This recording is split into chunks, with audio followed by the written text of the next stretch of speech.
Are you a high-performing real estate investor who's looking to further elevate your performance? If so, download our free guide, Raising the Bar, 5 Steps to Elevate Your Habits by joining our insider network at elevatepod.com. This guide, created by yours truly, has the power to put your transformation on autopilot and exponentially change your trajectory. Go get your free copy now at elevatepod.com. Welcome to Elevate, the masterclass where we dissect the elements of exceptional achievement and lifestyle design with a focus on personal growth and real estate investing. Now, here's your host, Tyler Chesser.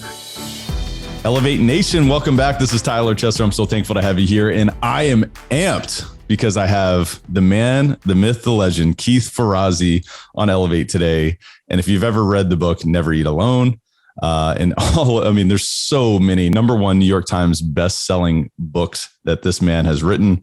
And there's so much more that Keith Ferrazzi is now putting out. And we're going to talk about all of that today. You're going to learn so much about what the organization of the future for optimized success looks like. You're going to learn about radical adaptability, how to adapt in the face of not only a pandemic, continual economic change, leading without authority. You're going to learn about how to co-elevate your team and how your team can co-elevate each other and how you can go higher together by being the new leader of the future.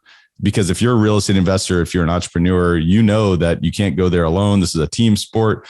And today you're going to learn so much more about how to take your team, how to take your results, how to take your lifestyle to the next level. Today's episode is absolutely phenomenal. I want to encourage you to buckle up. Elevate Podcast is all about mindset, mind expansion, and personal development for high-performing real estate investors.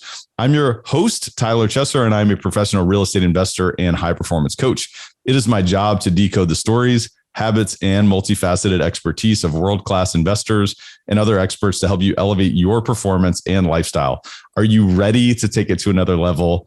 It is time. Let's raise the bar. Before we dive in today, I want to encourage you, if you haven't done so already, to give us a rating, a review, and subscribe to Elevate Podcast or follow Elevate Podcast, wherever it is that you listen to podcasts or watch podcasts, because we are everywhere. And we're here. We're going to continue to bring the heat. We're going to continue to bring world-class discussions to your ears, to your eyes, whatever it is. If you're watching, if you're listening, thank you so much for being here. And the fee for listening today is just to pay it forward and share this with a friend. It doesn't cost you a dime. All we ask is that you share this with someone that you care about, someone that you maybe just met, someone that's in your network, because we're talking to the world's authority on networking today and on leadership and on radical adaptability.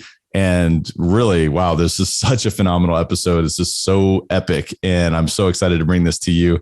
Without further ado, let me introduce you to Keith Ferrazzi, who is an American entrepreneur and recognized global thought leader in the relational and collaborative sciences. As chairman of Ferrazzi Greenlight and its research institute, he works to identify behaviors that block global organizations from reaching their goals and to transform them by coaching new behaviors that increase growth and shareholder value. Keith has introduced a new transformational operating system he calls co-elevation that leads to exponential change and value. Formerly, he was of the CMO of Deloitte and Starwood Hotels.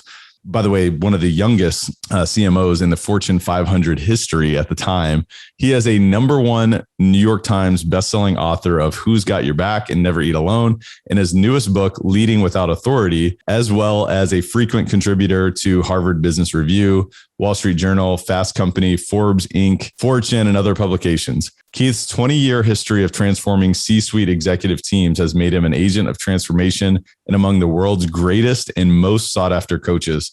It was absolutely my honor to have this conversation with the great Keith Ferrazzi. So I just want to encourage you and invite you to really enjoy this phenomenal, amazing discussion with Keith Ferrazzi. Keith Ferrazzi, what a pleasure to be with you, my friend. How are you? It is really my pleasure, Tyler. Looking forward to this. Thank you so much, man. I'm super excited. As you can tell, I'm a big fan. Obviously, I love your work. I love your writing. I love your approach to business and life. And I'm super excited to introduce you to Elevate Nation today. Before we dive into that, if you were to describe yourself in the way that your closest friends, family members, the people that know you the best, how would they describe Keith Ferrazzi? Driven, generous, probably a connector, and I think that's probably good. Look, at the end of the day, I believe that we're all put on this planet to make a bigger footprint and to have ripple effects that last beyond our life. And if we, whether that's with our family or whether it's broadly in society. And I've taken that very seriously. And I'm more blessed and successful than I ever imagined when I was a young man. And just keep trying.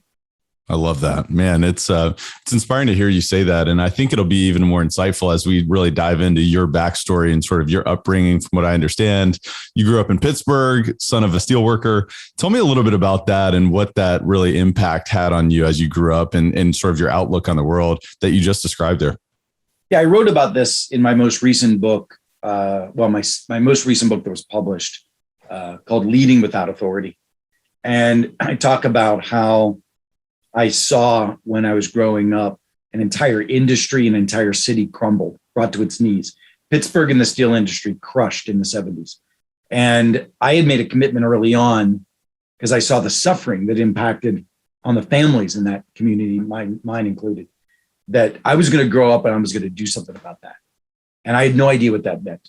I thought it would be politics originally. And I said, I'm going to be the governor of Pennsylvania. But I realized over time that by being in commerce, by being a part of the commercial system, that I could make a fundamental shift in the lives of millions of individuals.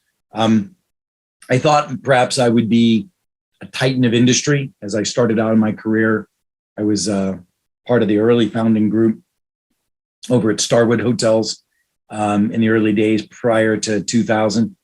And that was an extraordinary time, seeing that kind of innovation, the creation of the W Hotel chain, the St. Regis, the acquisition of the Westin brand, et cetera. Obviously, the basis of it was what Barry Sternlicht did with Sheraton. But then I decided that I wanted to work with and coach leaders of extraordinary organizations to help them have the impact on their organizations that would fundamentally transform the world of work. And that's when I started Ferrazzi Greenlight almost 20-some years ago. I love it. And you can see how that background, I'm sure that gritty background and that perspective that you had, seeing the city around you and industry get crushed, it probably related to the drive that now you have today, the generosity, the connector. Look, everybody who's watching this has a strong drive. They're ambitious. They're driven. They wouldn't be here if that weren't true. That's exactly right. What I've always been curious about is why some people, when put under stress, don't thrive and drive. They crumble. And what's so important is, as leaders, we've got to decide. We either have to hire for it or we've got to grow it. And we've got to decide, how do we make our teams function at 150%? And that's your responsibility. One of the things I learned a long time ago, and I still fuck it up, but one of the things I learned a long time ago is it is my job to assure that everybody in my organization is joyful and everybody in my organization is going at 150%. Now, how do I make that happen? Right. And what I've learned also, and that's why I wrote the book, Leading Without Authority. I learned that it's not your job to do that. It's your job to make your team do that for each other. So can you create a team that is equally as committed to the mission as they are to each other? And that's tough because, sometimes we have people in our organizations that are getting great results, but they're assholes and they're not good team players. And we allow that to happen, right? And we allow that to happen because, they're putting $3 million in the bottom line. But what we're not realizing is what we're losing is a sustainable team that, as an entrepreneur, and most people here are investors, they're entrepreneurs, what you've got to recognize is that your joy, your life, your sustainability, your ability to leave your work for a month at a time or 3 months at a time, your ability to pursue the joys of your life. One of the things I coach one of the oligarchs in Russia, and this is an individual. We've been able to free up 30% of his time to do other outside of being a titan of industry. Outside of that, his ability to impact the world in positive ways. There are some that want to do that in Russia. And we should all be aspiring to that. Everybody here should be aspiring to make a bigger impact, have more joy, have more time. And the question is, are you coaching your team to be co-elevated? Not just are you getting or squeezing out of every individual? Because that actually creates a competitive nature among people where if you have that competitive nature among your team, that means you're constantly squeezing out of everybody, which means you're hijacked and you're a victim to your own leadership. I love that you went there because, one of the philosophies that I hold dear to my heart is that if it's not sustainable, it's not successful. And to be a great leader, I think, especially in real estate or, in this industry, it's a long-term approach. And you've got to have a long-term approach because you can have an amazing year, but if it's not sustainable in the long term, you're not really going to be successful. And then the other side of the coin that you just described in terms of, well, how are we spending our time and making an impact outside of just creating profit? Right. And so, business and real estate in particular, these are vehicles towards creating an impact. And so I love that you went there, and I love the word that you created, co-elevation, right? That really resonates with Elevate Nation, right? I mean, it even rhymes with it. So talk to me a little bit more about that, because you've described this as re-engineering behavior within your team. And you even mentioned it. It's like everybody should be joyful and they should be generating 150% of their potential.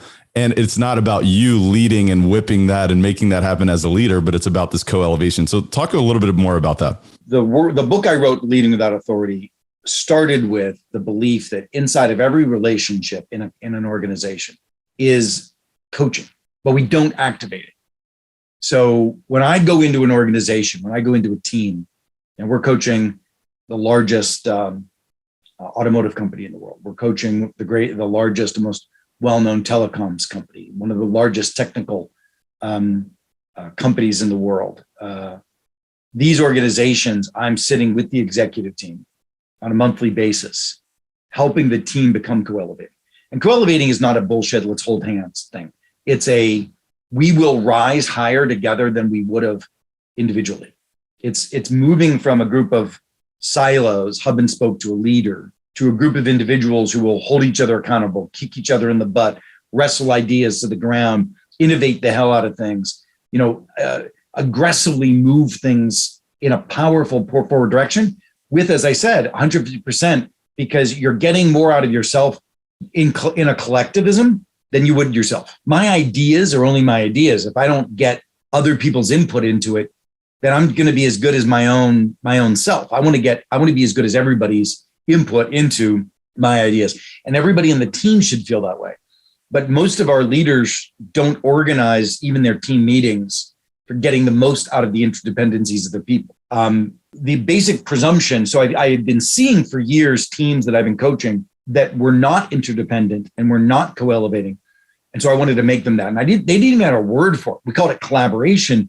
But collaboration's like, the way I think about collaboration is, if I can't get shit done myself, I'm going to reach out to you because I need your assets, or I'm going to come up with an idea and I need to get your buy-in, which means I'm selling you on an idea that I have.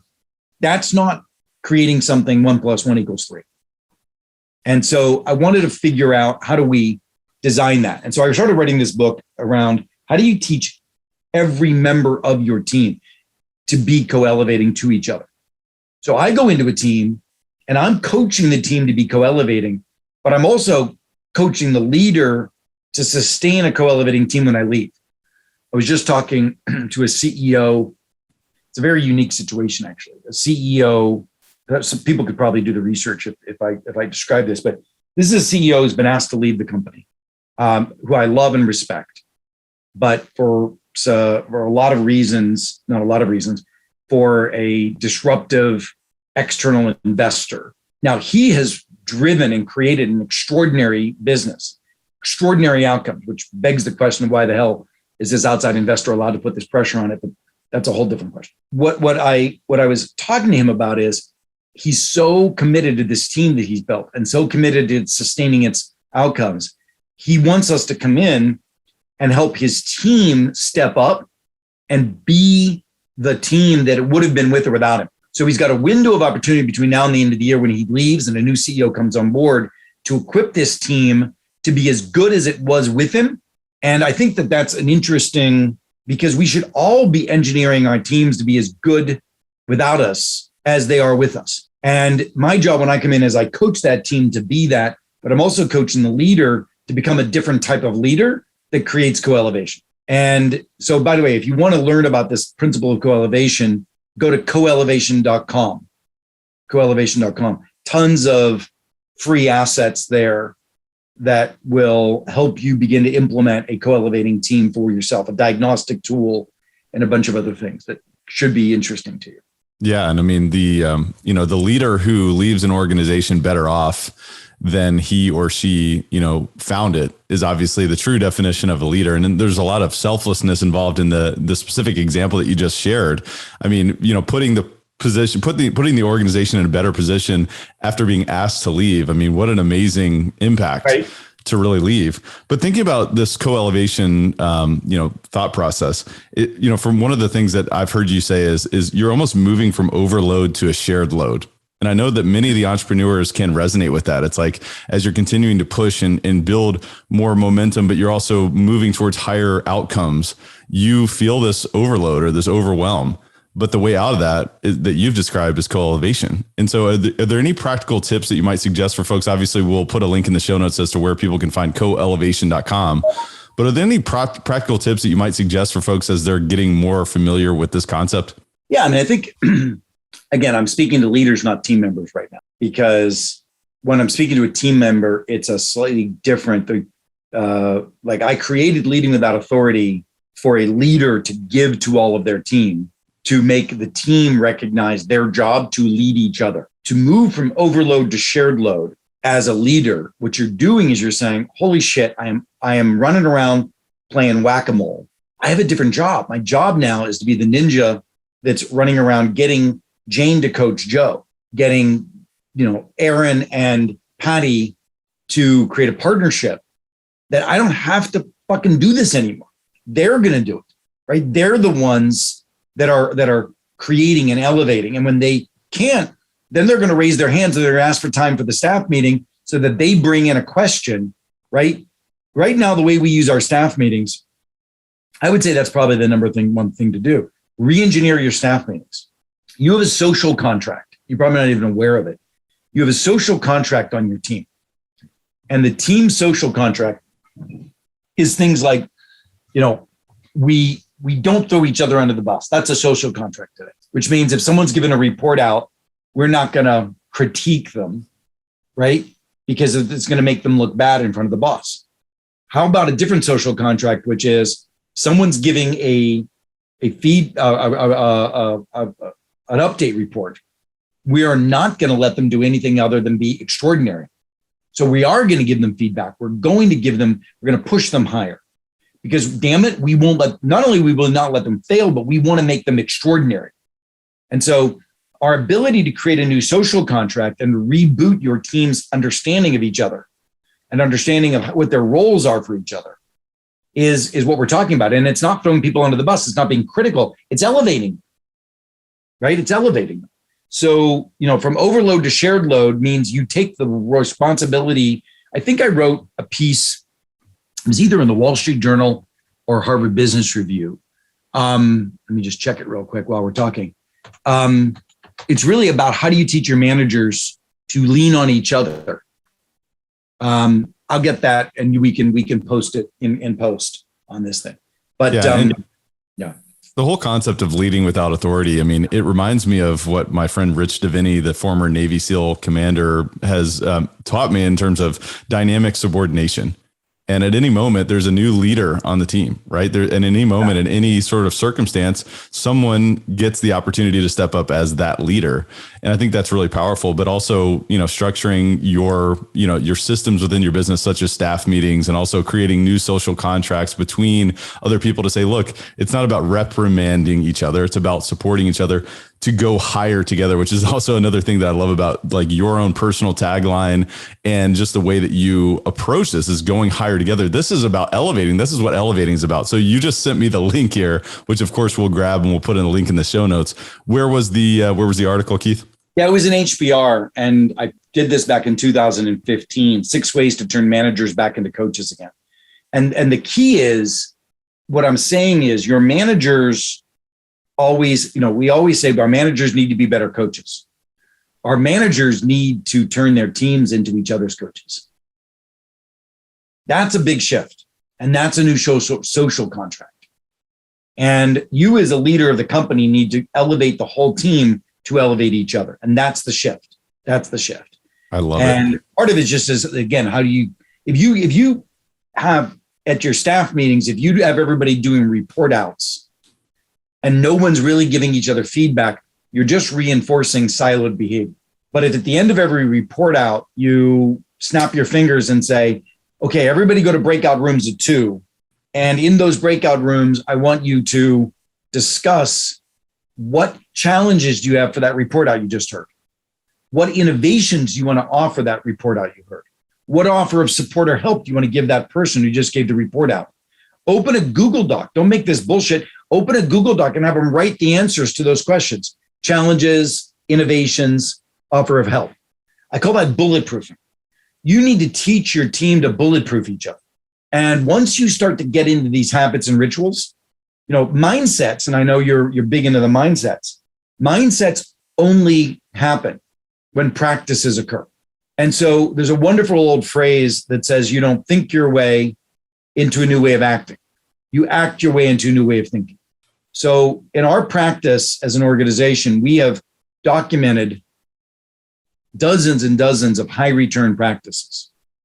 And a high return practice is a practice that somebody commits to, that we promise you, because of our research in our research institute, has been curated to assure a high return for that practice. Moving a report out to a bulletproofing exercise is a superfood. It's like a superfood for a high-performing team. It's a very high return practice. Hey guys, just a quick word from our sponsor and we'll be right back to the show. This episode of Elevate is brought to you by CF Capital. And you know how much I love real estate and how it can be a vehicle towards creating any outcome that you want in your life, which is really why we created CF Capital. It's a real estate investment firm that focuses on acquiring and operating multifamily assets that provide stable cash flow, capital appreciation, and a margin of safety for our investors, for our partners, and for the people that we serve. Our team leverages its expertise in acquisitions and management to provide investors like you with superior risk-adjusted returns while placing a premium on preserving capital. Our mission is to provide property investment and asset management solutions to help investors maximize their returns by investing in high-value multifamily communities. Our philosophy is that we can elevate communities together through this process. And I want to invite you to go check out cfcapllc.com because we have a free ebook that's called The Bottom Line, the 10 ways to increase cash flow in an apartment complex. And I want to tell you that this is a value-packed ebook. So I want to invite you to go check that out right now at cfcapllc.com. I think you're going to get a ton of value just from reading this, whether you apply it to your own business or whether you educate yourself further on what it would look like if you invested with CF Capital. So go check that out at cfcapllc.com. Again, that's cfcapllc.com.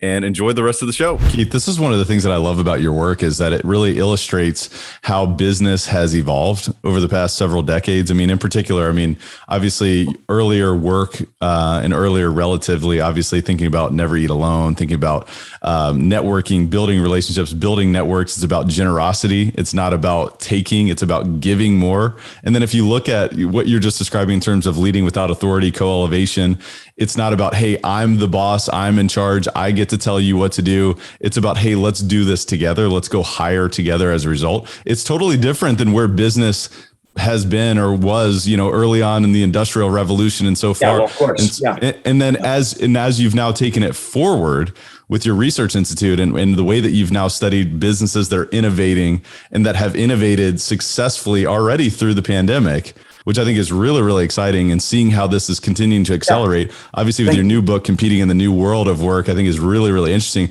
So let's switch gears a little bit and talk about that. Let's talk about what you found in terms of radical adaptability, because I think that's almost a central theme of a lot of what your work has been over the past several decades.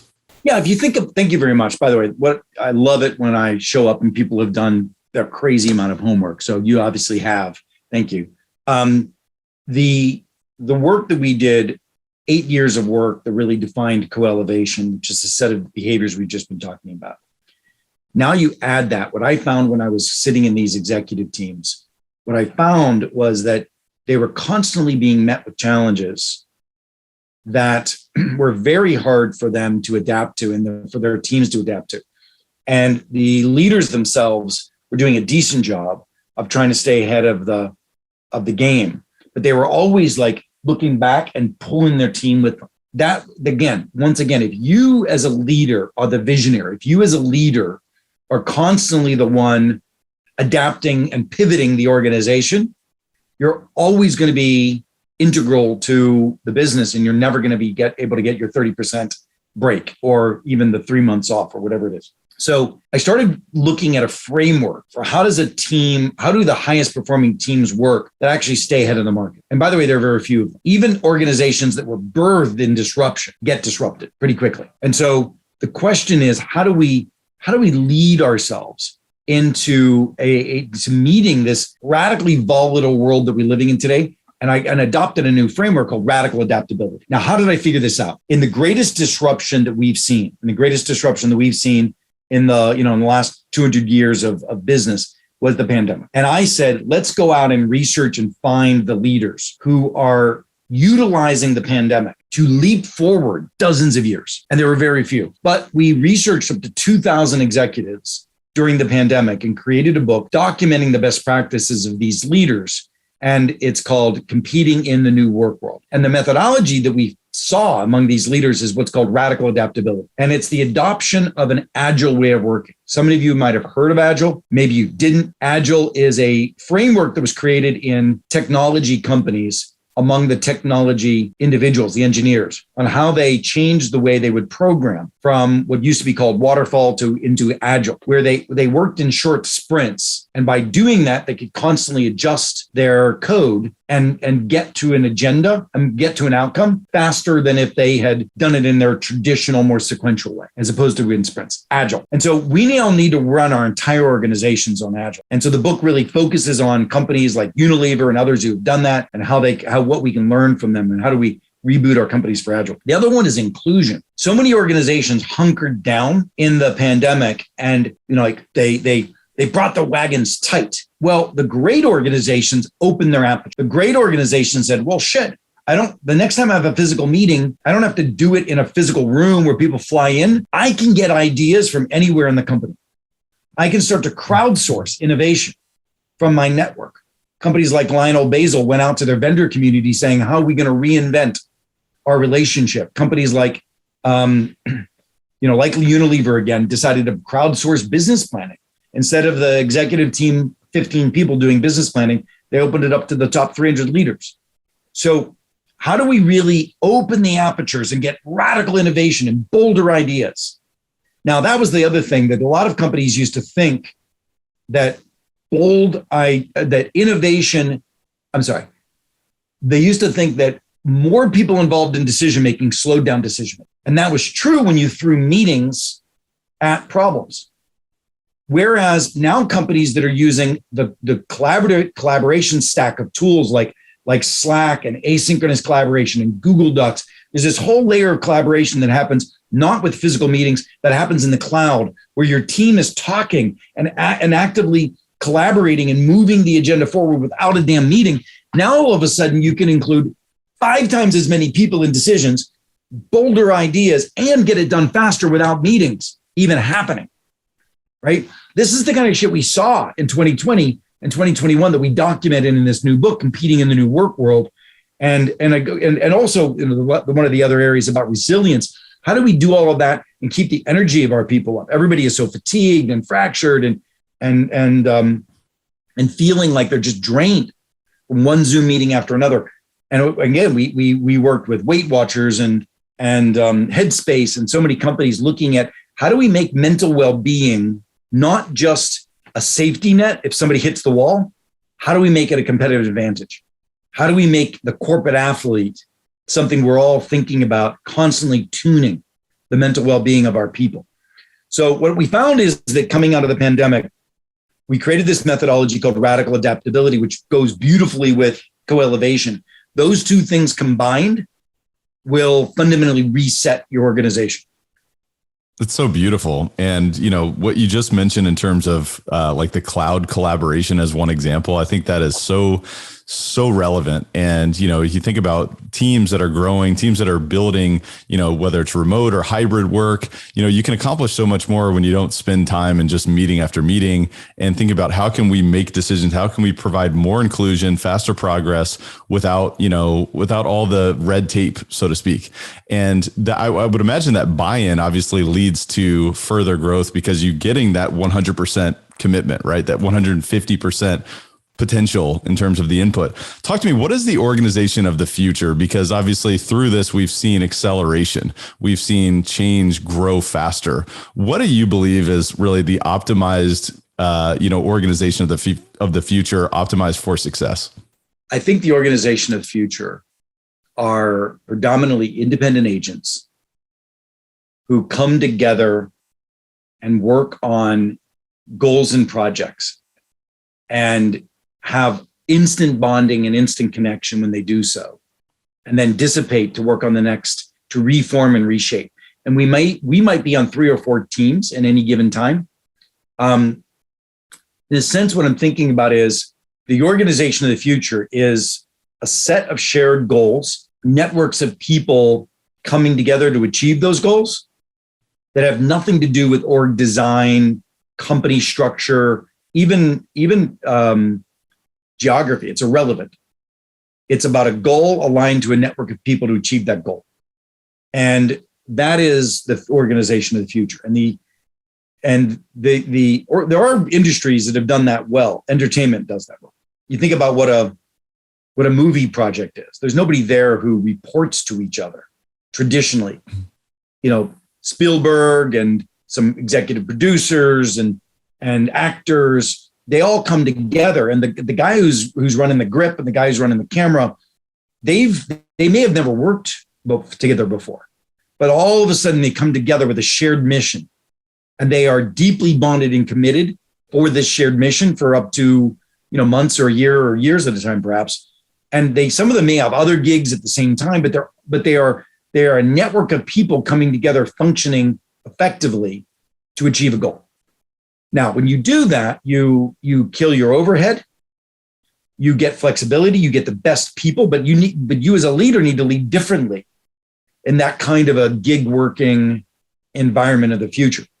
And I frankly think it's the way we should be thinking anyway, which is instead of thinking that person works for me, no, it's are you good enough of a leader? Is your mission powerful enough that you can attract the best and brightest to co-create with you?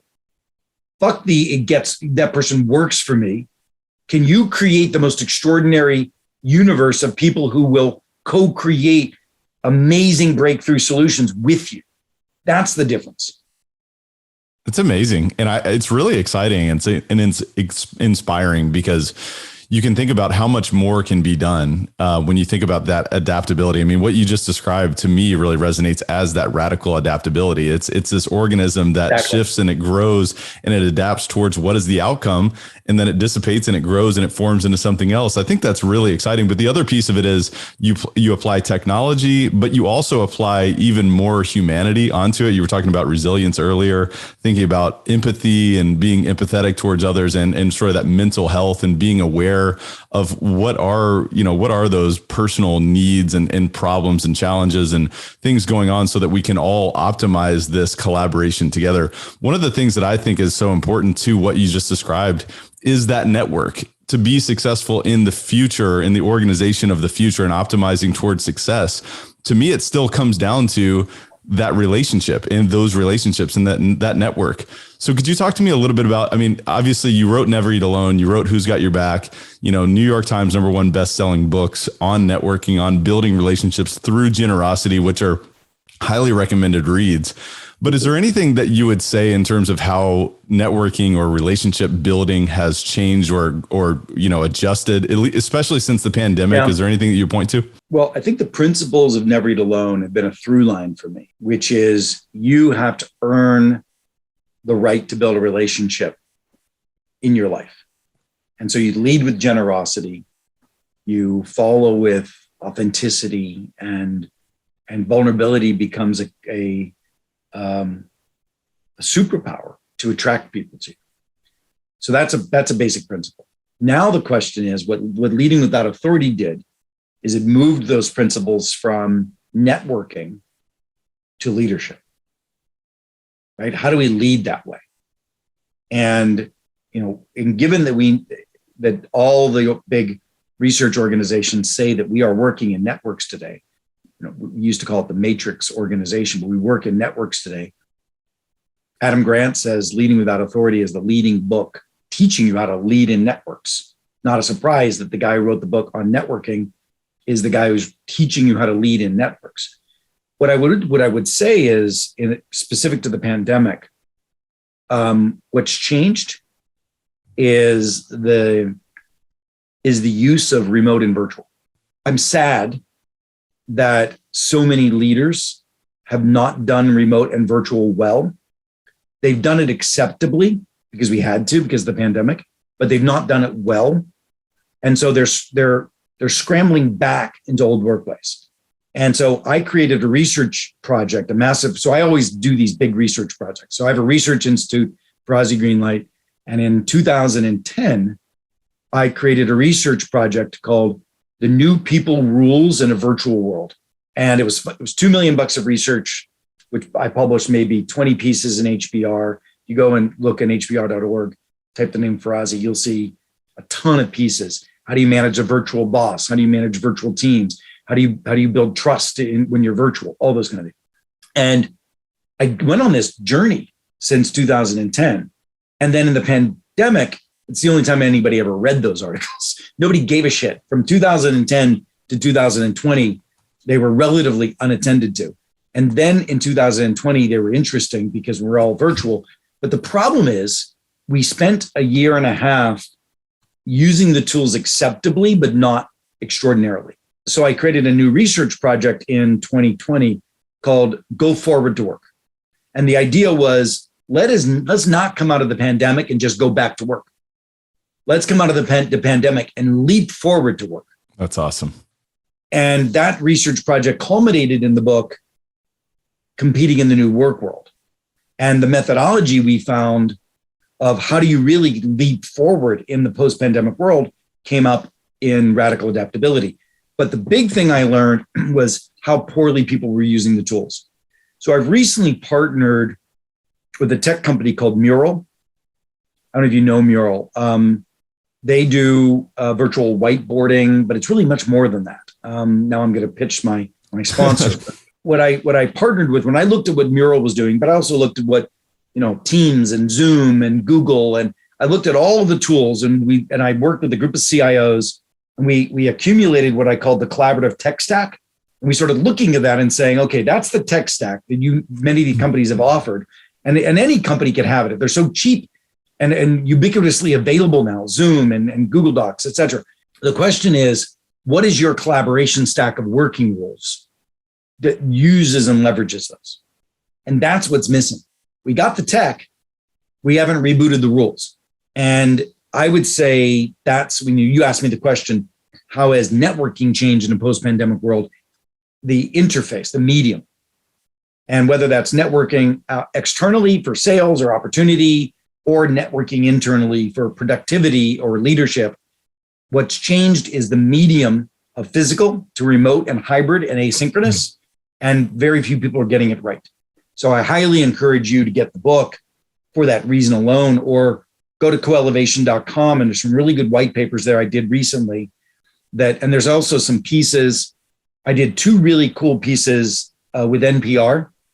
There were a set of interviews that they edited down to 2 3-minute video audios, which is a really good starting point for how you should reboot your use of tools in this post-pandemic world. Again, they're over at coelevation.com. That's so good. And it really resonates with me again, because you think about the level of technology and information that we all have at our fingertips. It's not about It's not about information. It's about insight. It's not about technology. It's about interfacing with that technology and how are you collaborating with the stack of working rules rather than just the tools. Man, that's very, very insightful, Keith. Thank you so much. This has been phenomenal. I want to transition into our rapid fire section because I want to be respectful of your time. I also want to plant the seed for part 2 because we've got a lot more to get to at some point in time, Keith. But I want to transition into the Rare Air questionnaire. It's all about being uncommon. It's all about elevating, right? Co-elevating together and going higher together, which is what you're all about, which I'm really, really excited about. So I want to dive into just a few things. Obviously, being a prolific author yourself, I would imagine you're a big reader. If you had to point to 2 or 3 of the most impactful books that you've read over the past few years, what would those be and why? More recently, my buddy Sergey Young just came out with a great book. I was just looking for it around growing young. We all need to awaken to our commitment to longevity. A buddy of mine, Peter Diamandis, and another friend, Tony Robbins, are coming out with a new book that you could probably pre-order on that same subject, which is going to be great. So just, really, if you don't think you're going to live to 120, then you're mistaken. We should all be able to live well above 100 and be fully functioning and productive. So make sure you read that stuff. I'll always tip my hat to Peter's books, Peter Diamandis's books, 100%. Anything he writes about the future, particularly around how fast it's coming and how much it's actually already here and how abundant and positive it is. So I would tip my hat to that. And then, one of my dear friends, and I knew him since he was a young man at Wharton, Adam Grant's work. I would definitely pick up anything that he's written recently. I tip my hat to him, and he's such a great thinker and a good man. Yeah, I couldn't agree more. I really admire all 3 of those authors and those specific works. And as you mentioned, the future is more abundant and more exciting than we think. And it's already here in many ways and continues to come our way. And we were talking about the organization of the future. It's, who are you in the future? And I think that's really exciting part of our conversation. Keith, we'll put a link in the show notes as to where all the listeners can find your books, of course, your newest book, in addition to all the books you just mentioned there. And I am a huge fan, obviously, of your work and a fan of the people that you just mentioned as well. If you had to point to 2 or 3, if you had to point to the biggest way that you elevate your life on a daily basis, Keith, what would it be? I don't do enough of it, but I would say it's gratitude. What I do is I wake up in the morning, my alarm's set for 6 or 5 or whatever I happen to be getting up. And I always give myself 5-minute snooze, but it's not a snooze. It's a 5-minute gratitude. I just lie in bed and I think about the things that I'm most grateful for. Leading your life, starting your life out every morning with gratitude and abundance, I would say is probably the greatest benefit. Now, on a personal basis, I've always been a seeker. I've always gone very deep, and there are now new medicines available to us that are very powerful. Things, go to Costa Rica and do ayahuasca, psilocybin, which is what we used to back in the 60s called magic mushrooms, but they change the brain chemistry and unlock the sequestered fears and insecurities and open those up. And if done, not recreationally, but if done in serious journeys with guides, whether they're shaman or whether they're doctors, are very, very powerful to allow you to reboot the things that hold you back and create those real glass ceilings in yourself. But there's an entire industry. It's now legal, and it's very powerful to take you to the next level. Yeah, and it reminds me of Stephen Kotler's work in Chasing Fire, thinking about how can you unlock additional creativity, innovation, not only within your own thinking, but within other people around you. Pay attention to certain tools like this. So that's awesome. And I couldn't agree more in terms of gratitude. And I love the idea that you brought in terms of, hey, you know what, if you're going to use a snooze, why not lay there for 5 minutes and think about gratitude? What are you grateful for today? Keith, this is awesome, man. What's the biggest way that you elevate others around you? I think the thing that I do is I help people see the potential of that footprint that they could leave on this planet that they didn't see otherwise, and helping them realize and then be, as a friend or as a coach, professionally, to them achieving it. Like my buddy Sergey Young, who's also a client, who, he was a hedge fund guy, very successful hedge fund guy. And he had this belief in longevity. And we helped him free up 30% of his time so he could go pursue himself being a democratization evangelist of longevity in the world. That's where I get excited. When every human that I come in contact with, my question is, where are they going? Where do they think they can go? By the way, let me say something to you, Tyler. I don't want to let this go. I do a lot of these. You have, and I don't know what your following is, I don't know how big it is, et cetera. You have an exceptional interview style, your preparation and the work that you do, the comfort, the intellect.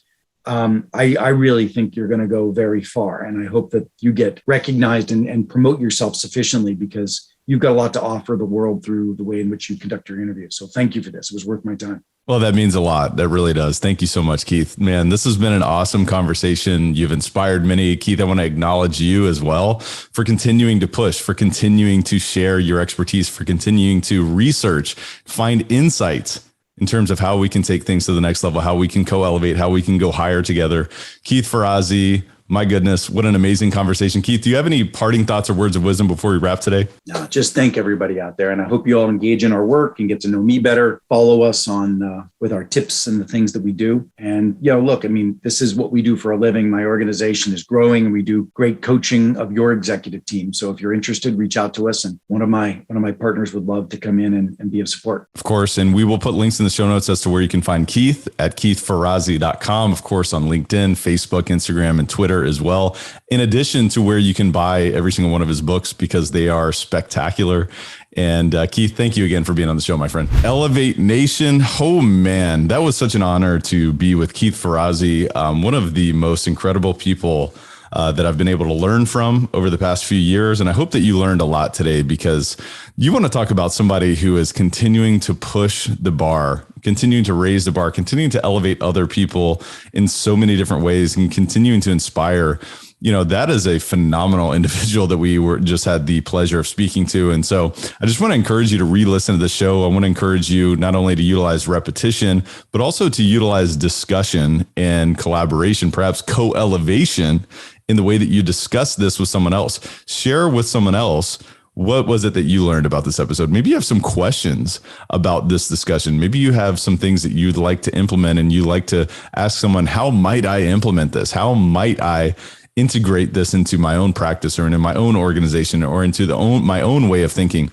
This is just such a remarkable episode and such an opportunity for us to now implement. At the end of the day, of course, as you know, my most important call to action for you is to take massive action. Take action on what you learned today. Without further ado, Elevate Nation, thank you so much for tuning in, and we will see you next time. Thank you for listening to Elevate. If you enjoyed this episode, be sure to rate, review, subscribe, and pay it forward by sharing with a friend. Most importantly, take this opportunity to elevate your results by taking immediate action on what you learned. For more, visit elevatepod.com.